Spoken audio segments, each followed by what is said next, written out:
with reference to the regional rural banks, consider the following statements. So first regional rural banks ఎందుకు న్యూస్లో ఉంది అని అంటే రీసెంట్గా వచ్చేసి మనకి వన్ స్టేట్ వన్ ఆర్ఆర్బి అన్న కాన్సెప్ట్ని మనకి చాలాసార్లు న్యూస్లో విన్నాము. అంటే ఇదేంటి అని అంటే amalgamation of existing regional rural banks. So చాలా ఉన్న రీజనల్ రూరల్ బ్యాంక్స్ని కంప్లీట్గా డిక్రీజ్ చేసి అంటే డౌన్ చేసి వాటి యొక్క ఫంక్షనల్ ఎఫిషియన్సీని ఇంప్రూవ్ చేయాలి. సో ఆ కంటెక్స్లో మనకి రీజనల్ రూరల్ బ్యాంక్స్ న్యూస్లో ఉంది. సో ఇప్పుడు ఏంటి అంటే first statement, regional rural banks are scheduled commercial banks under the regional rural banks act అన్నారు.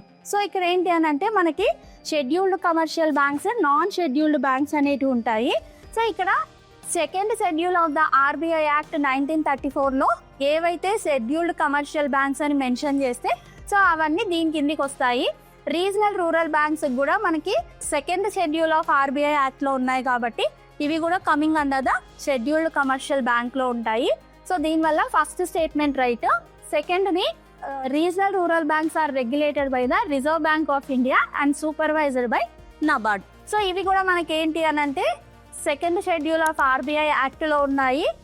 నెక్స్ట్ అదేవిధంగా బ్యాంకింగ్ రెగ్యులేషన్ యాక్ట్ ప్రకారము సో బ్యాంకు సంబంధించిన ప్రతి సర్వీసు రీజనల్ రూరల్ బ్యాంక్స్ చేస్తున్నందుకు సో ఇక్కడ ఏంటి అని అంటే వీటిని రెగ్యులేట్ చేసేది ఆర్బీఐ.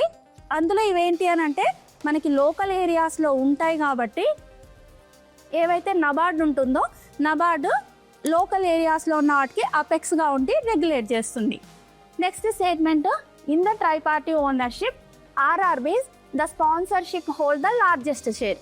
సో లార్జెస్ట్ షేర్ ఎవరికి ఉంటుంది అంటే స్పాన్సర్ బ్యాంకుకు ఉండదు. ఇక్కడ ఫస్ట్ సెంట్రల్ గవర్నమెంట్, తర్వాత స్పాన్సర్ బ్యాంక్, తర్వాత స్టేట్ గవర్నమెంట్. ఈ విధంగా టోటల్ షేర్ అనేది 3 పార్ట్స్గా డివైడ్ అవుతుంది. నెక్స్ట్ ఫోర్త్, సో ఈ కాంటెక్స్లో మనకి థర్డ్ స్టేట్మెంట్ రాంగ్ అవుతుంది.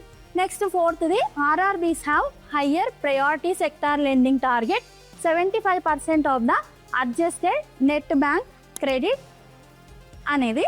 సో ఇక్కడ ఏంటి అని అంటే మనకి ప్రయారిటీ సెక్టార్ లెండింగ్ కింద కొన్ని సెక్టార్స్కి ప్రిఫరెన్స్ అనేది ఉంటుంది. సో ఈ ప్రిఫరెన్స్లో మనం ఏం చేస్తామంటే అన్ని బ్యాంక్స్ 40% వరకు ఉంటే రీజనల్ రూరల్ బ్యాంక్స్ మాత్రము 75% ఆఫ్ దే ఏఎన్బిసిలో నుంచి ప్రయారిటీ సెక్టార్లో ఎవరెవరైతే ఉంటారో వాళ్ళకి క్రెడిట్ అనేది ఇవ్వాలి. సో ఇప్పుడు మనకి ఈ కంటెక్స్ట్లో ఆన్సర్ ఆప్షన్ డి.